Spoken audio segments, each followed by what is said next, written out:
би ве коригирал. Не неколку дена нови жаришта, неколку месеци наназад нови жаришта. Во април имавме 139 пожари на отворено и за тоа одржавме неколку пресконференции и неколку медиумски гостувања.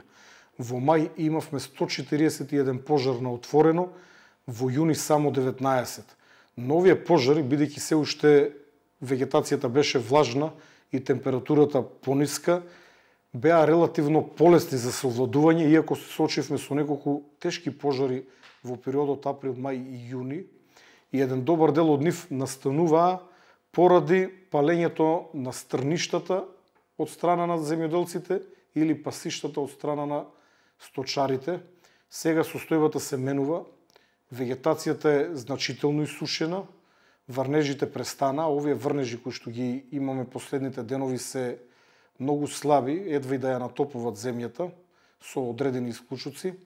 Значи, вегетацијата е сува, температурата е значително покачена, веќе се движи кон 40 степен и тоа се клучните фактори кои што овозможуваат брзо палење на пожарите, а топлиот ветер кој што доста често знае да дува, придонесува пожарите лесно да се шират и при тоа да одат во различни правци и да зафаќат исклучително голема површина. Јас лично сметам дека ја научивме лекцијата од минатата година, но би додал дека ние и лани ја знаевме лекцијата. Проблемот е оваа глобална промена на климата, која што предизвикува големи пожари не само во Македонија, туку и на Балканот и во цела Европа. Во овој период, додека ние се соочуваме со овие пожари безмалку секој ден, изумив да кажам дека во јули досега имаме 75 пожари на отворено, од кои што безмалку сите завршуваа во шума, од кои што повеќе од половина беа сериозни пожари или можеа да прераснат во многу сериозни пожари. Ние сите овие 75 пожари успеавме да ги изгасниме со исклучок на еден од пожарите кој што зафати релативно голема површина, некаде во атарот на општина Богданци. Сите останати пожари не дозволивме да бидат проширени. Значи, и минатата година бевме подготвени, но климатските промени си го прават своето. Многу поорганизирани држави од Македонија, како што се Грција, Турција, еве Португалија, Шпанија, не можат да излезат на крај со силните пожари. Дури и Словенија пред неколку дена имаше исклучително тежок пожар кој што не беа во можност да го изгаснат и за кој што бараа помош од странство. Словенците кои што минатото лето ни помагаа нам, оваа година бараа странска помош за да изгаснат еден голем пожар.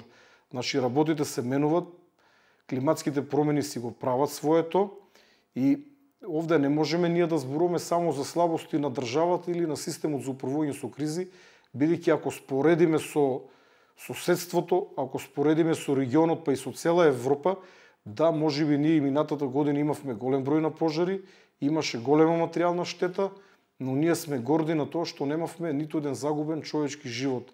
Или, како што би рекол јас, safety first.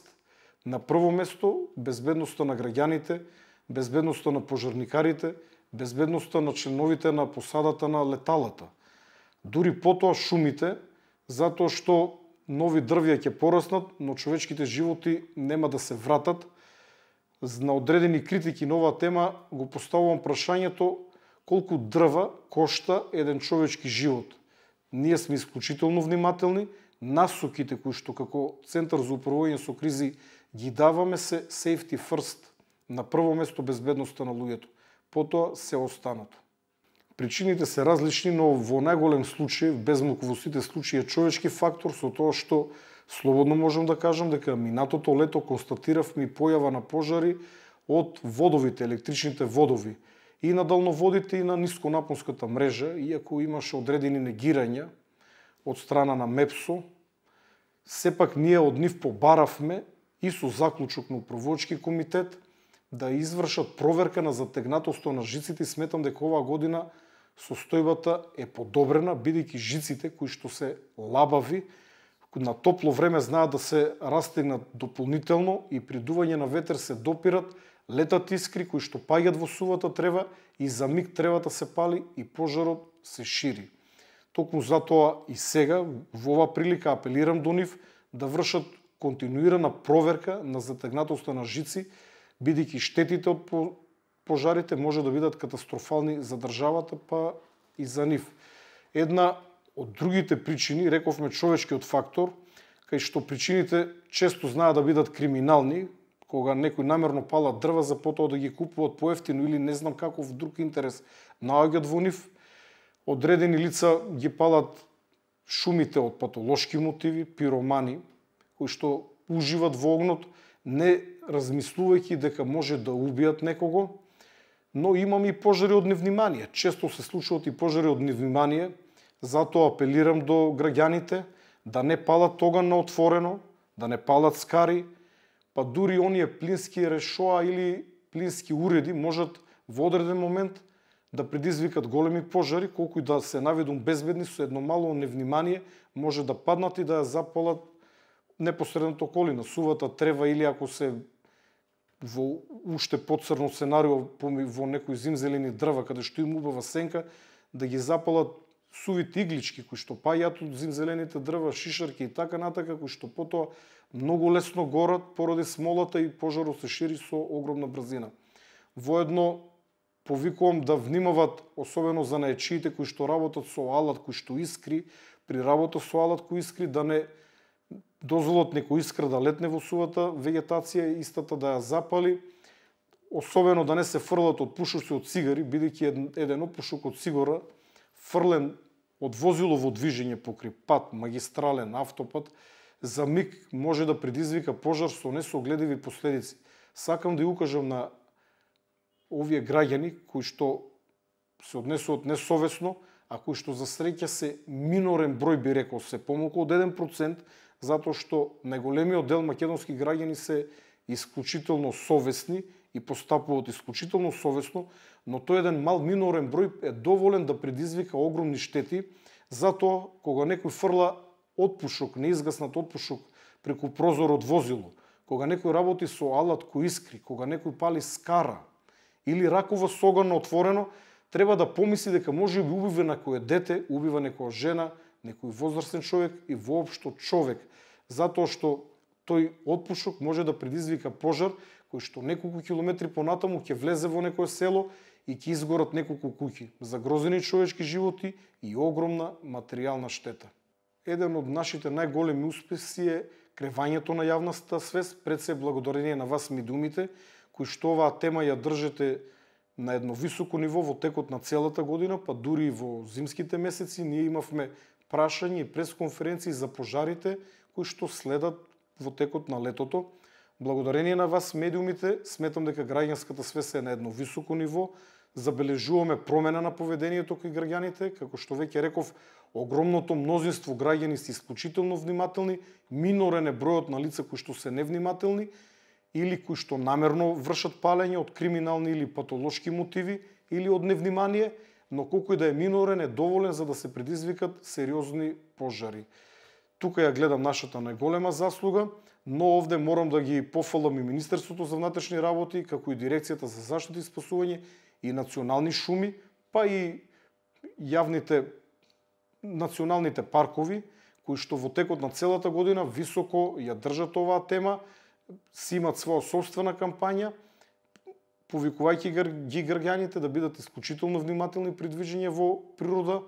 Од друга страна, пред околу еден месец воведовме и делумна забрана за движење во шуми, која што во суштини не е забрана, секој граѓанин може да отиде во планина, но по претходно добиена дозвола од национални шуми, доколку се работи за планина или шуми кои што се во надлежност на национални шуми, бидејќи покрај национални шуми имаме и 4 национални паркови кои што самостојно ги издават ваквите дозволи.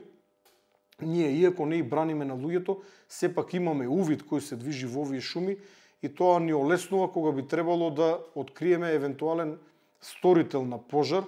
За жал, оние кои што сакат намерно да запалат некоја наша убава шума, тоа нема да го направат влегувајќи на некој пат каде што може да бидат видени.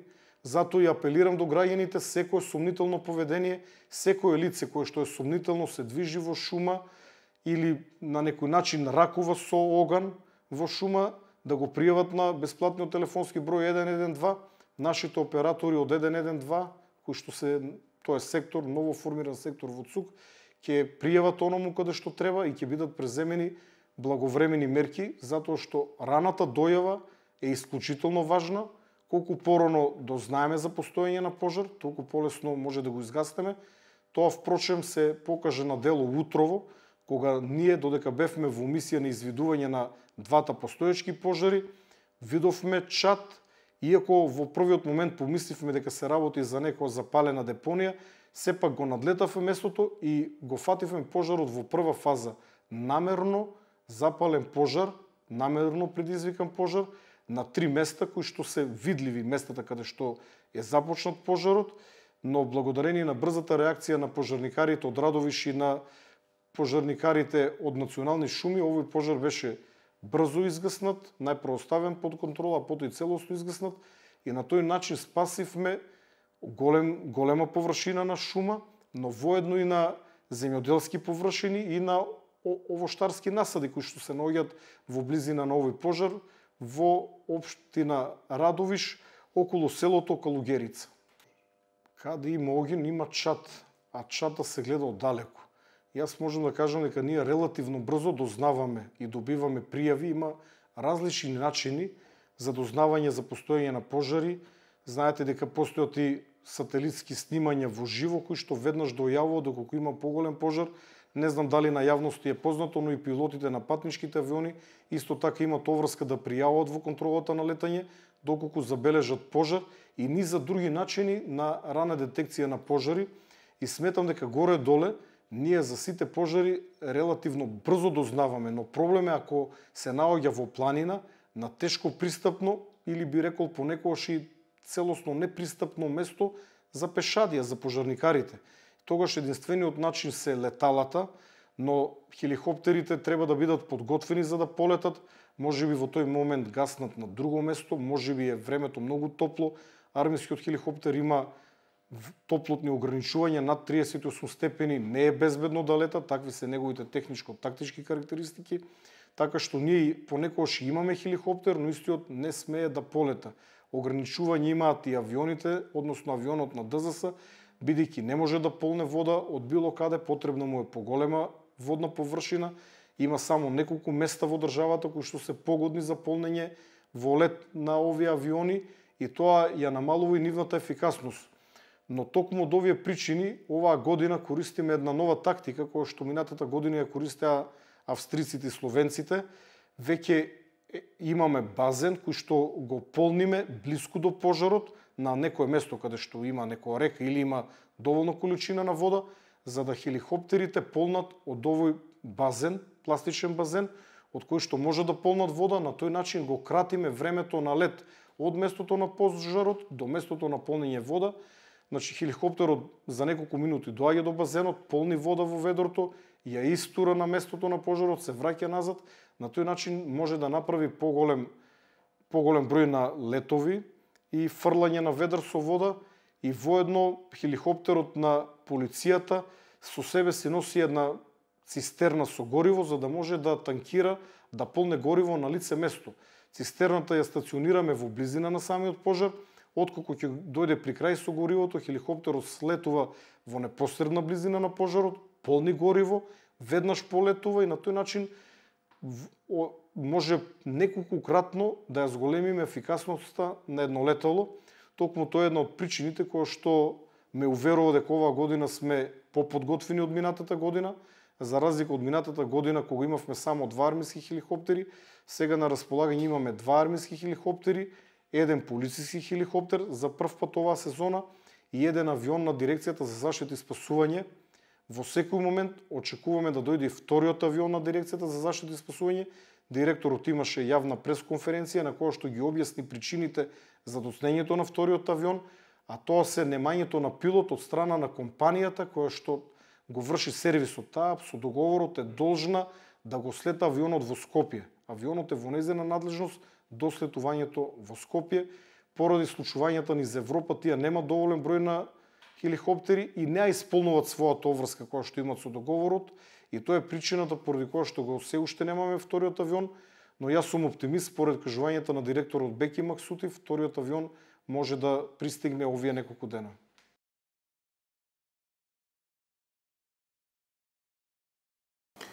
Една година после еден од најголемите пожари во поновата македонска историја, изгубивме дрвна маса со вкупна количина од 390.000 метри кубни на илјадници хектари, дрвна маса која е проценета дека е со негде штетата која е директната штета која е предизвикана на национални шуми е околу 7 милиони евра. Меѓутоа, тоа е штета која е само на физички и се гледа, штетата која е настаната во однос на користењето на природата и другите активности на шумата не е проценлива. Овие се 7 милиони што сме ги изгубиле како дрвна маса. Една година после тоа, национални шуми активно работат на расчистување на теренот, бидејќи законските обврски се во рок од 2 години тој терен да се исчисти, па потоа да се преземаат други мерки од типот на пошумување, за да можеме некогаш во некоја иднина да добиеме истиот шумски фонд. Во овој дел, во оваа година, значи ние имаме склучено негде околу 150 договори со правни лица, во износ од околу 150.000 кубни метри и на тие површини активно се работи на отстранувањето на опожарената дрвна маса и мислам дека во текот на оваа година и во текот на наредната година ние тој дел како национални шуми ќе го исчистиме и ќе си ја завршиме законската обврска. Заинтересирани се правни субјекти од Македонија кои најчесто го користат ова дрво за пелети и производство на пелети. Се работи за дрво кое во овој дел во Малишевијата црн и бел бур кој не се користи за огрев.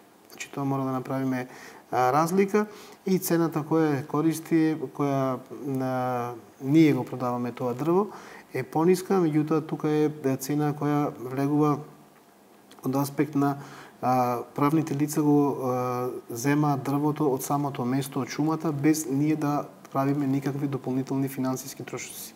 Значи, согласно законот во државата, после пожарите во август 2021 година започна процедурата во која прво се изврши проценка на дрвната маса, колку е оштетена, се добија ознаките од Државниот инспекторат за шумарство и ние спроведовме една транспарентна постапка на која објавивме јавен повик за сите оние што се заинтересирани да ја откупат таа опожарена дрвна маса да се јават на јавниот повик.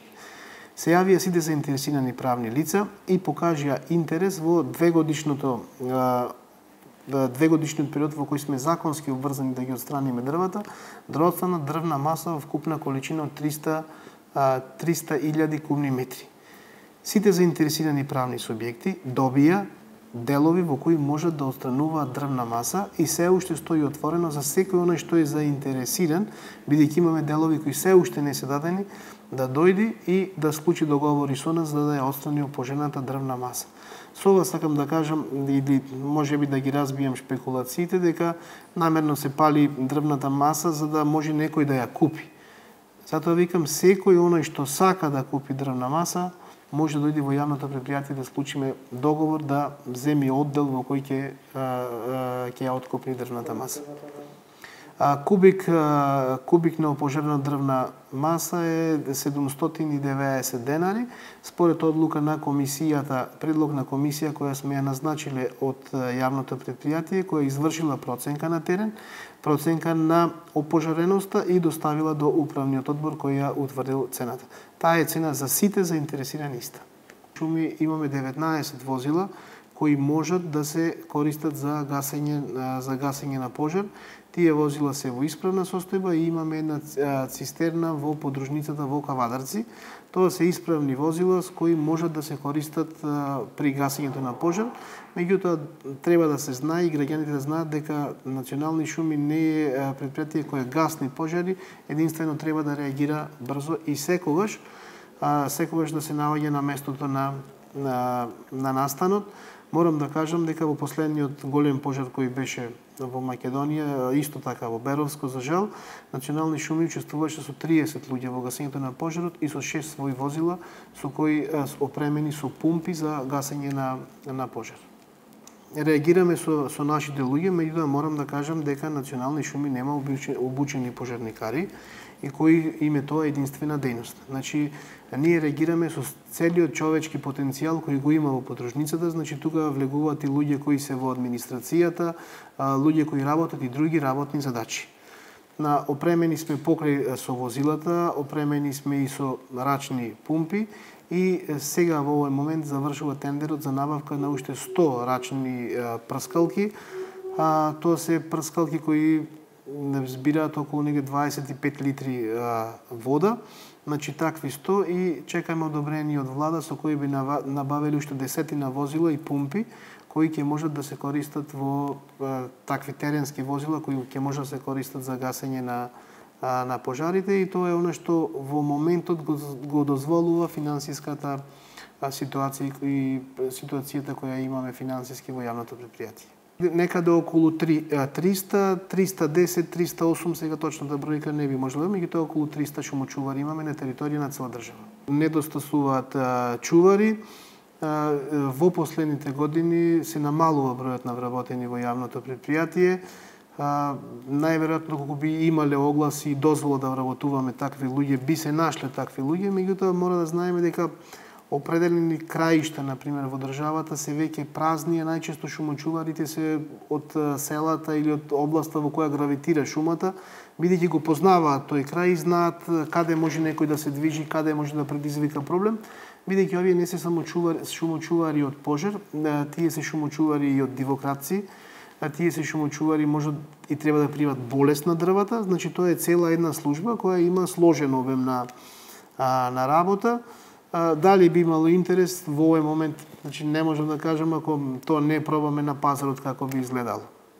Податоците најчесто во тој ги има Министерството за внатрешни работи, но оно што можам да го слушнам јас и овде во јавното претпријатие, дека некогаш во најголемиот дел е човечката негрижа.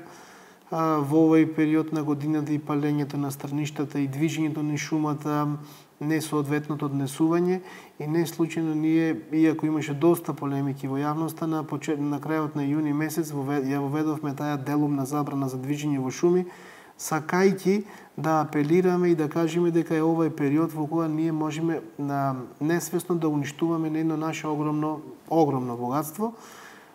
Морам да споменам дека заедно со Министерството за внатрешни работи покренавме една акција Лето без пожари. Национални шуми изработи околу 20.000 флаери кои се делат заедно со Министерството за внатрешни работи на цела територија. Ги делиме на патарините, ги делиме по плоштадите, во селата, секаде онаму со цел да ја подигнеме свеста. И мило ми е што во оваа акција, например, на оваа акција се приклучи Шумарскиот факултет, се приклучи Противпожарниот сојуз, се приклучи Шумската полиција, сето тоа институции кои можат да ја заштитат шумата од пожари. Во овој момент нема размислување за целосна забрана за движењето на во шумите, меѓутоа ако процениме и нашите служби проценат дека треба да се прави, ние ќе доставиме предлог до Министерството за земјоделие, а Министерот за земјоделие е тој што ја одобрува нашиот предлог или не го усвојува нашиот предлог.